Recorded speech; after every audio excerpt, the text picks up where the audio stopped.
ഏട്ടാ Kuki you bloody couples, ഞങ്ങളെ ഒഴിച്ചുവിട്ട് നിങ്ങളിവിടെയൊന്നും സുള്ളാണല്ലേ? അതെ കുക്കി, നിന്റെ ചേട്ടനില്ലേ, നിന്നൊന്ന് കാണണമെന്ന് പറഞ്ഞായിരുന്നു, ഒന്ന് ചെന്നേക്കാവോ? ഓ ഇവൻ ഇനി ഇത് എന്തിനാണോ എന്തോ. അതെ കടവേ, ഞാൻ പോയിട്ട് വരും, വരുന്നത് വരെ താങ്കൾക്ക് ആലോചിക്കാം. അതെ പിന്നെ ഞാൻ അങ്ങോട്ട് ചെന്നേക്കട്ടെ.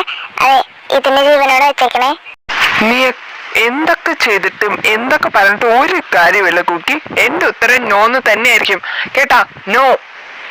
അതൊന്നും സാരമില്ല കടവേ, പതുക്കെ ആലോചിച്ചിട്ട് പറഞ്ഞാൽ മതി. ഞാൻ സംസാരിച്ചിട്ട് വരണമല്ലോ, അതുവരെ സമയമില്ലല്ലോ. അതുവരെ എങ്ങനെയെങ്കിലും ഒന്ന് കൺവിൻസ് ചെയ്തെടുക്കണേ. അപ്പൊ താങ്കൾ പറയുന്നത് താങ്കളുടെയും മയൂക്കിയുടെയും കല്യാണം നടക്കണമെങ്കിൽ ഞാൻ കുറച്ചു മുമ്പ് വേണ്ടാന്ന് പറഞ്ഞ ഒരുത്തനെ ഞാൻ കെട്ടണം.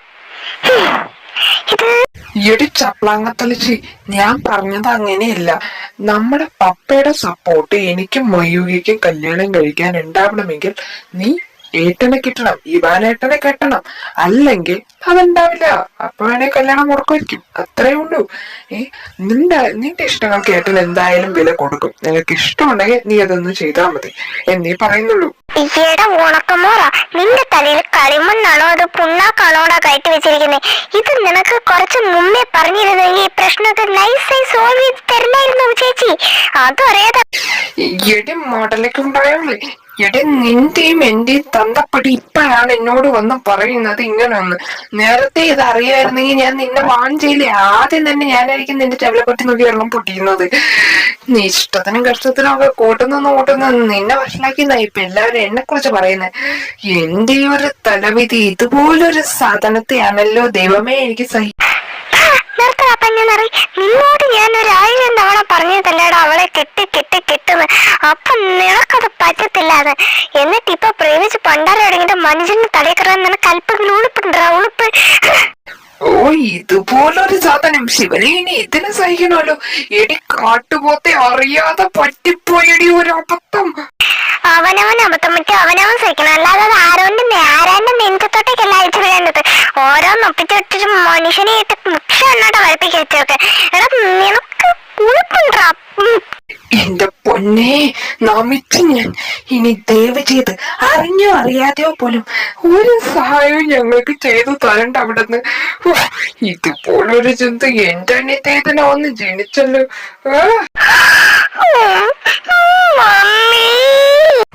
മോളിൽ എന്തുവാടോ ഒരു ഒച്ചപ്പാട്? ആരാ അവിടെ ഇരുന്ന് മോങ്ങുന്നേ? ശിവനെ, ഞാനിനി എന്ത് ചെയ്യും? അമ്മ എന്നെ കൊല്ലി ഇവളെ അറിഞ്ഞ. മമ്മി അത് ഒന്നുമില്ല. കുക്കുല്ലേ, പണ്ട് കരയുന്ന വീഡിയോ എടുത്ത് ഞാനൊന്ന് കണ്ടതാ.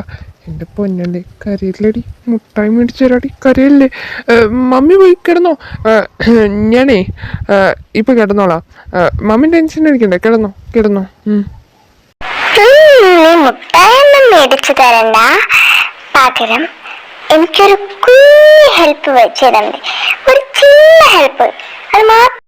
അതെ, ഈ ചിന്ന ഹെൽപ്പ് എന്ന് പറയുന്ന സാധനം വരാനിരിക്കുന്ന പെരിയ പണിയാണോ?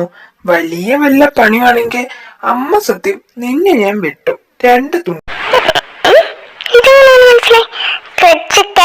മനസ്സിലാക്കില്ലേ? ചെറിയ പണിയാ, പ്രത്യേകിച്ചൊന്നുമില്ല. അതെ, ഞാൻ മുത്തശ്ശില്ലേ, മറ്റേ പ്രഭാവതി മുത്തശ്ശി, അതിന്റെ കൂടെ നാളെ രാവിലെ ഞാൻ നാട്ടിലേക്ക് വരാന്ന് പറഞ്ഞിരുന്നു. അതിനെ ആ കടുവയെ കൂടെ ഒന്ന് സമ്മതിപ്പിക്കണം. ഇത്രയുള്ള നിസ്സാരം നീ എങ്ങനെയെങ്കിലും പോയി തൊലയണമെന്ന് എങ്ങനെ ആലോചിക്കുള്ളൂ. അതെ, നീ അതിനിപ്പോ ചോദിക്കേണ്ട ആവശ്യമില്ല. നിന്റെ ഇഷ്ടമല്ലേ നിനക്ക് എങ്ങനെ പോവാന്ന്, അതിന് നീ പോയപ്പോഴേ. എന്തിനാ ഇവാനായിട്ടെന്റെ പെർമിഷൻ നിനക്ക് പോവാനായിട്ട്? ഈയിടെ ചപ്പിങ്ങപ്പറയാ മടലിക്കൊണ്ടായ തലേന്ന് നീ പൊണ്ണാക്കണോ കെട്ടി വെച്ചിരിക്കുന്നത്? അറിയാതെ തിന്നുന്നേ. എടാ ആ പുഴനില്ലാത്തല്ല ആ തള്ളിന്റെ കൂടെ എന്റെ അടുത്ത് വരാനായിട്ട് പറഞ്ഞു. അപ്പൊ ഞാൻ സങ്കടപ്പെടണ്ടല്ലോ എന്ന് കരുതി വരാന്ന് പറഞ്ഞു. അപ്പൊ ജിനുമ്മയോട് ഇത് പറഞ്ഞു നിന്നെ വല്ല പൊട്ടക്കിണറ്റിനകത്ത് കൊണ്ടുപോയി തള്ളിയിടും, അതുകൊണ്ട് സൂക്ഷിക്കാമെന്ന്. അപ്പോൾ ഞാൻ എന്ത് വിചാരിച്ചു, ഒരാളെ കൂടെ കൂട്ടിന് വിളിക്കാന്ന്.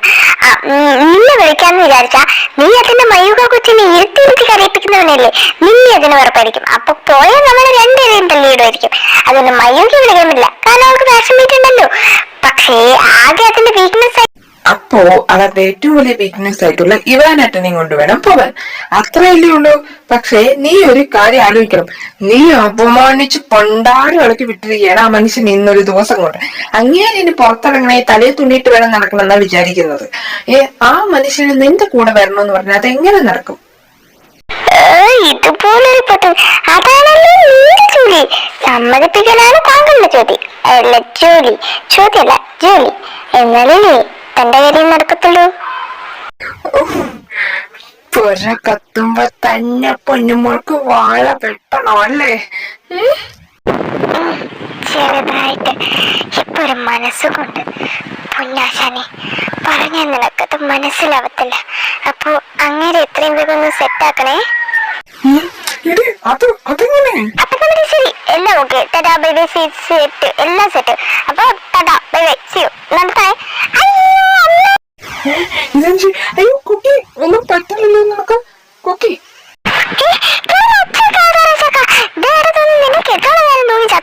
അതെ, ഏത് പറ്റില്ലെന്ന് വെച്ച് കേട്ടായിരുന്നല്ലേ? ഞാനും കേട്ടായിരുന്നു. അല്ല ആരാങ്ങനെ ഞാനാണോ? അയ്യോ അറിഞ്ഞില്ലേ? നിന്റെ ആത്മാവ് ഈ വീടിന്റെ മണ്ടേന്ന് നിരത്തി ചാടിയതാ. On spot ആളൗട്ടാ. ഇതുപോലൊരു ജന്തു. അയ്യോ, അല്ലെങ്കിലേ മനുഷ്യനോട് ആവശ്യത്തിൽ കൂടുതൽ പ്രശ്നമുണ്ട്. അതിന്റെ ഇടയ്ക്ക് അവളുടെ കത്തല് പറയും. എടി നിനക്കല്പം കോമൺ സെൻസ് ഉണ്ട് പട്ടി. മനുഷ്യനോട്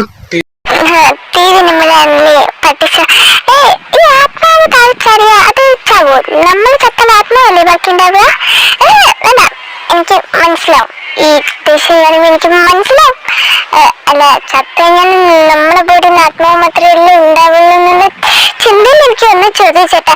ചേട്ടൻ ഒന്ന് ക്ഷമി, ഇനി ഇങ്ങനെ ചോദിക്കൂല. എന്നാ പിന്നെ ഞാൻ അങ്ങോട്ടേക്ക് ഇനി ഇവിടെ നിന്ന് ഞാൻ ചിലപ്പോ കാലനോട് പോയിട്ട് ആത്മാവിനെ പരീക്ഷിക്കും. ഏട്ടൻ എതിർപ്പൊന്നും പറയല്ലേ. എനിക്കിതന്നെ ഇഷ്ടാ.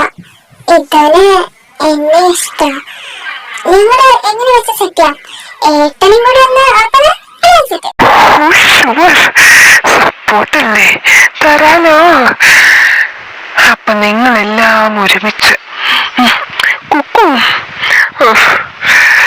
എനിക്കറിയാൻ വല്ലാണ്ട് ചോദിച്ചോട്ടെ, ഇങ്ങനെ ഒരുമിക്കാനായിരുന്നെങ്കിൽ എന്തിനാണ് പാവം പിടിച്ച രണ്ടുപേരുടെ ജീവിതം നിങ്ങളായിട്ട് തകർക്കുന്നത്? സംശയിക്കരുത്. അത് പണത്തിന് വേണ്ടി ആരെയും എന്തും ചെയ്യാനും മടിയാത്താണ് ജന്മി. അവള് എന്റെ ബണ്ണി എന്ത് ചെയ്യുമെന്ന് പഠിച്ചിട്ടാ ഞാൻ അവളുടെ അങ്ങനെ കിട്ടിയ പിന്നെ ഈക്വലായല്ലോ. ബണ്ണി അവൾ എന്ത് ചെയ്താലും ഞാൻ അവളുടെ അനിയനെയും കൂടെ ചെയ്യുമല്ലോ. അതുകൊണ്ട് ഈക്വൽ ആവാൻ വേണ്ടിട്ടാ ഞാൻ ആ ഇന്ദുവിനെ പിടിച്ച് ജാൻവി ടെററായിട്ടാ. അവൾ ഭയങ്കര ബാഡാ. അതുകൊണ്ടാ എന്തായാലും എനിക്ക് ബണ്ണി കിട്ടണം. അതിന് ഞാൻ ആരെ വേണേലും ചോദിക്കും. സമ്മതിച്ചു. നീ അവിഹിതോ എന്തോ സാധനം കൊണ്ട് നടന്നു. ഇനിയിപ്പോ കുക്കു കൂടെ നിങ്ങളുടെ ഗ്യാങ്ങിലുണ്ട്. അവള് പറയുന്നതൊക്കെ ഞാൻ അനുസരിക്കണം, അവളെ കൂടെ സപ്പോർട്ട് ചെയ്യണം. അത്രയല്ലേ ഉള്ളൂ. അവൾ എന്ത് വേണേലും അവൾക്ക് വേണ്ടി ഞാൻ ചെയ്തു കൊടുക്കാം. എന്റെ പൊന്നെ, എന്നെ ഇങ്ങനെ ഒന്ന് ടോർച്ചർ ചെയ്യല്ലേ എല്ലാം കൂടെ. നിങ്ങൾ കെട്ടാതിരിക്കുക എന്ത് വേണേലും ചെയ്തോ. ഞാൻ കുറച്ച് സ്വസ്ഥത സമാധാനത്തിൽ ജീവിച്ചോട്ടെ please. Thank you so much, ചേട്ടനാണ് ഈ ലോകത്തിലെ ഏറ്റവും ബെസ്റ്റ് ബ്രദറെ. എന്നെ ഒന്ന് തോന്നുന്നുണ്ട്, എനിക്കിതൊന്ന് ഇഷ്ടമായിട്ടാ. എന്റെ പൊന്നെ, ഇനി എന്തൊക്കെ ഞാൻ കാണാനിരിക്കുന്നു എന്തോ. ഇതെന്തൊക്കെ പ്രേമാണോ എന്തോ. എന്തായാലും അവളുടെ ഇഷ്ടമെങ്കിലും നടക്കട്ടെ, നമ്മുടെയോ നടക്കുന്നില്ല. ഇത് കുക്കുവിന്റെ ഫോണല്ലേ? മറവിരോഗി കണ്ണിക്കണ്ടടുത്തൊക്കെ പേഴ്സണൽ തന്നെ ഇട്ടിട്ട് പോവനെ. ജോയില് ഇവനും അവളും അധികം കണക്ഷൻ ഇല്ലാത്തതാണല്ലോ. ഇന്നെന്തോ സംസാരം? വോയിസോ? എന്താ സാധനമെങ്കിലും ആവട്ടെ, കേട്ടു നോക്കാം. എന്റെ പൊന്നു മാത്രക്കൊന്ന് നീ പറയുന്നത് കേട്ട് കെട്ട് എന്ന് പറഞ്ഞ് ഞാൻ എങ്ങനെയാണ് നിന്നെ കെട്ടുന്നത്? എനിക്ക് നിന്നെ ഇഷ്ടമൊക്കെ തന്നെയാ. പക്ഷെ എനിക്കൊരു ജോലിയുണ്ടോ? നിനക്കൊരു ജോലിയുണ്ടോ? എന്തായാലും നിന്നെ കെട്ടിക്കൊണ്ട് ചെന്നാൽ എന്റെ വീട്ടിൽ കയറ്റത്തില്ല, നിന്റെ വീട്ടിലും തീരെ ഈ സാഹചര്യത്തിൽ കയറ്റത്തില്ല. അങ്ങനെയുള്ളപ്പോ നമുക്കൊരു ജോലി ആയിട്ടല്ലേ കെട്ടാൻ പറ്റൂ. അല്ലെങ്കിൽ കെട്ടിയിട്ട് 3-4 ദിവസം കഴിയുമ്പോൾ പട്ടിണി ഇറങ്ങി നമ്മൾ ചവേണ്ടി വരത്തില്ലേ? അതുകൊണ്ടല്ലേ മുത്ത് ഞാൻ നിന്നെ കെട്ടാത്തത്. അതെ, എനിക്ക് കുറച്ചും കൂടെ സമയം നീട്ടാ. എന്തായാലും ഉടനെ നമുക്ക് ഡിഗ്രി കഴിഞ്ഞൊരു ജോബ് ആവുമല്ലോ. അതുവരെ നീ പിടിച്ചു നിൽക്ക പ്ലീസ്. നമ്മുടെ സാഹചര്യം അതാടാ, അതൊന്നും നീ മനസ്സിലാക്ക്. ഇത്രയും കാലം നമ്മൾ വെയിറ്റ് ചെയ്തില്ലേ, ഇനിയും കുറച്ചുകൂടെ. അതെ, പിന്നെ നാളെ നീ നാട്ടിലേക്ക് വരുമല്ലേ? ഞാൻ എന്നാ പിന്നെ അങ്ങോട്ടേക്ക് വരാം. നിന്നെ കാണാതെ എനിക്ക് ഇരിക്കാൻ പറ്റില്ലല്ലോ. ഞാൻ അങ്ങോട്ടേക്ക് വരാം, അപ്പം നമുക്ക് കാണാം. നീ കടുവയും കൂട്ടി വരണമെന്ന് പറയുന്നത് എനിക്ക് അത്രയ്ക്ക് പിടിക്കുന്നില്ല. എന്നാലും കുഴപ്പമില്ല, അങ്ങേരില്ലാതെ നീ വന്നാൽ തള്ള നിന്നെ എന്ത് ചെയ്താലോ. എന്തേലും ആവട്ടെ. ഞാൻ എന്തായാലും അങ്ങോട്ടേക്ക് വരാം. നീ എവിടെയാ ഫ്രീ ആവുക വെച്ചാൽ അത് ലൊക്കേഷൻ എനിക്ക് പറഞ്ഞാൽ മതി. ഞാൻ അവിടെ ഉണ്ടാവും. Bye, take care, love you. പിന്നെ എന്നെ വിശ്വസിച്ചാണ് നീ വരുന്നേ. ആ നിന്നെ ചതിക്കാൻ എനിക്ക് ബുദ്ധിമുട്ടുണ്ട്. നിന്നെ പൊന്നുപോലെ ഞാൻ നോക്കത്തുള്ളൂ. അതിനാ ഇങ്ങനെയൊക്കെ പറയുന്നത്. നീ വിഷമിക്കല്ലേ മക്രി. നാലാളറിയാം അന്തസ്സായി തന്നെ ഞാൻ നിന്റെ എഴുത്ത് തലയിട്ടോടി. വെയിറ്റ് പ്ലീസ്, അതിനു വേണ്ടിയാ. ഓക്കെ? അപ്പൊ ഇതാണ് എന്റെ പൊന്നുമോൾക്ക് എന്നെ കെട്ടാൻ ഇത്രയ്ക്ക് ബുദ്ധിമുട്ടുണ്ടാക്കുന്ന കാര്യം. ഇതിനു മുമ്പ് വരെ എനിക്കൊരു പ്രതീക്ഷ ഉണ്ടായിരുന്നു, എങ്ങനെയൊക്കെ പോയാലും നിന്നെ ഒന്ന് വളച്ചെടുക്കാൻ പറ്റുമെന്ന്. ഈ പദം പോയി. എന്തായാലും ഈ കാര്യത്തെ അങ്ങ് വേരോടെ ഇല്ലാതെയാക്കുന്നതല്ലേ നല്ലത്. എത്ര സീക്രട്ടായിട്ടാണ് നീ ഈ റിലേഷൻഷിപ്പ് കൊണ്ടുപോയത്, എനിക്ക് പോലും മനസ്സിലാക്കാൻ പറ്റിയില്ലല്ലോ. Hands off you. നീ മിടിക്കുക കള്ളത്തരം കാണിക്കാൻ. പൊന്നുമോൾ ഇനി സൂക്ഷിച്ചോ, ഇനി നിന്നെ പിടിച്ചതാ നല്ല ഊട്ടുമ്പിന്റെ പിടുത്തം. വിടുന്നത് നമുക്കൊന്ന് കാണാം. എക്സ്ക്യൂസ് മീ മിസ്റ്റർ കടുവേ, താങ്കളുടെ തീരുമാനത്തിൽ വല്ല മാറ്റവും ഉണ്ടോ എന്ന് അറിയാനാണ് നാം ഇവിടെ വന്നിരിക്കുന്നത്. എന്തെങ്കിലും മാറ്റമുണ്ടോ? പിന്നെ എവിടെന്ന്? അല്ല, നീ ഇത്രയ്ക്കും കഷ്ടപ്പെട്ട് അപേക്ഷിച്ച സ്ഥിതിക്ക് എനിക്ക് കുറച്ച് നിന്നെ പോലെയല്ല മനസാക്ഷി ഉള്ളത് കൊണ്ട് നാളെ ഞാൻ നിൻ്റെ കൂടെ വരാം. പിന്നെ എൻ്റെ മുത്തശ്ശിയുടെ കൂടെ എൻ്റെ നാടല്ലേ കാണേണ്ടത്. Thank you so much for this decision. എന്തായാലും എനിക്ക് ഫേവർ ആയിട്ട് തന്ന ഈ ഒരു ഡിസിഷനും വളരെയധികം നന്ദി. എൻ്റെ ഫോൺ ഉണ്ടായിരുന്നു, ഞാനിവിടെ വെച്ച്. ഇതാണോ സാധനം? അതെ, മുത്തശ്ശി കുറച്ചു മുമ്പ് വന്നായിരുന്നു. വന്നിട്ട് പൊന്നുമുള്ള ഫോണൊക്കെ എടുത്ത് എന്തൊക്കെയൊക്കെയോ നോക്കുന്നുണ്ടായിരുന്നു. കണ്ട വഴിക്ക് എന്തൊക്കെയൊക്കെയോ മുഖം മാറുന്നുണ്ടായിരുന്നേ. എന്തേലും കുരുത്തക്കേട് നീതി കാണിച്ചു വെച്ചിട്ടുണ്ടോ? ബീറ്റീസിന്റെ പുറകെ എല്ലാം നടത്താം, എങ്ങനെ വരാതിരിക്കും. എന്നെ പറഞ്ഞു ഞാൻ പിന്നെ സഹിക്കും, പക്ഷെ എന്റെ ബീറ്റീസിനെ പറഞ്ഞ അത് ഞാൻ സഹിക്കത്തില്ല. ഈ നാട്ടിലെ എല്ലാ തലമുറക്കൂടെ ഒരു സൂക്കേടാണല്ലോ. വെള്ളപ്പെട്ടി വെച്ച് നിനക്ക് നിയമമാരുടെ പുറകെ എന്തിനാണ് നീയൊക്കെ പോണേന്ന്. അങ്ങനെ ഇപ്പൊ എന്റെ വാൾപേപ്പർ എടുക്കും അതാണല്ലോ. അതുകൊണ്ട് അത് കണ്ടിട്ട് മുഖം മാറിയിട്ടുണ്ടാവും മുത്തശ്ശിക്കും. അതുകൊണ്ടായിരിക്കും. എനിവേ, അപ്പൊ നാളെ രാവിലെ പുലർച്ചെ റെഡി ആയിരുന്നു ഞാൻ വരാം. ഉറക്കവും വരുന്നില്ല. നീ എന്നെ ഭ്രാന്ത് പിടിപ്പിക്കുന്നുണ്ട്. കുഞ്ഞിലീമത്തുള്ള ഒരുപാട് മോഹിച്ചു പോയി. അതുകൊണ്ട് ഇപ്പോഴും നിന്റെ പുറകെ എങ്ങനെ നടക്കുന്നേ.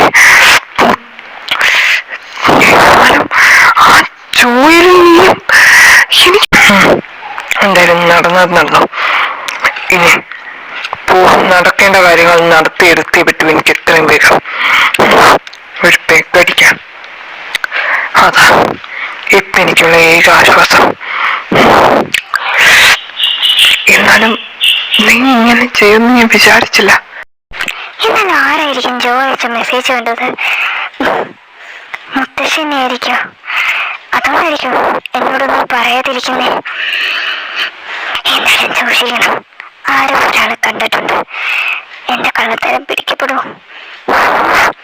എന്തായാലും എന്റെ പൊന്നു ജോ, നീ ഇത് വല്ലതും അറിയുന്നുണ്ടോ? പിന്നെ അവനെ കുറ്റം പറഞ്ഞിട്ടും കാര്യമില്ല. അവൻ പറയുന്നത് ശരിയല്ലേ. ജോലിയും കൂലിയും ഇല്ലാതെ എങ്ങനെ ജീവിക്കാനാ? എന്റെ വീട്ടിൽ നിന്ന് എന്തായാലും എന്നെ ഈ സാഹചര്യത്തിൽ നിന്ന് ഇറക്കി വിടും. അവന്റെ വീട്ടിലാണെങ്കിൽ കയറാൻ പറ്റുകയല്ല. ഇനിയും പിടിച്ചു നിൽക്കണ്ടേ ഇവിടെ? അതോ കടുവയെ എതിർത്തിട്ട്? അതാ പ്രശ്നം. അങ്ങനെയല്ലായിരുന്നെങ്കിൽ എളുപ്പമായിരുന്നു. ഹലോ ആർമീസ്, അപ്പോൾ എന്നെ കാത്തിരുന്ന് ഈ കൊച്ചിനെ പോലെ നിങ്ങളും ഉറങ്ങി പോയിട്ടുണ്ടാവാം. കാരണം ഞാൻ പറഞ്ഞിട്ടുണ്ടായിരുന്നു, അല്ലെങ്കിൽ നിങ്ങൾക്ക് അറിയാമായിരിക്കും എന്ന് വിചാരിക്കുന്നു, ഞാൻ ചെറുതായിട്ട് കുറേ ബിസി കാര്യങ്ങളിലായിരുന്നു. കുറേ കസിൻസിൻ്റെ വീട്ടിലും അങ്ങനെ റിലേറ്റീവ്സിൻ്റെ വീട്ടിലും പിന്നെ കുറേ പരിപാടികളുമായിട്ട് മുങ്ങി നടക്കായിരുന്നു. സത്യം പറഞ്ഞാൽ ഒരുപാട് ബിസി ആയിരുന്നു. അതിനുശേഷം ഇപ്പോഴും ബിസി ഒന്നും കഴിഞ്ഞിട്ടില്ല. ചെറിയൊരു ഗ്യാപ്പ് കിട്ടിയപ്പോൾ വന്ന് നിങ്ങൾക്ക് വേഗം എഡിറ്റ് ചെയ്ത് തരാണ്. ആ ഒരു ധൃതി കൂടിയുണ്ട്. അപ്പോൾ വീഡിയോ ഇഷ്ടമായി ലൈക്ക് ചെയ്യുക, ഷെയർ ചെയ്യുക, പിന്നെ നിങ്ങളുടെ അഭിപ്രായങ്ങൾ കമൻറ്റ് ചെയ്യുക, സബ്സ്ക്രൈബ് ചെയ്യാൻ മറക്കരുത്.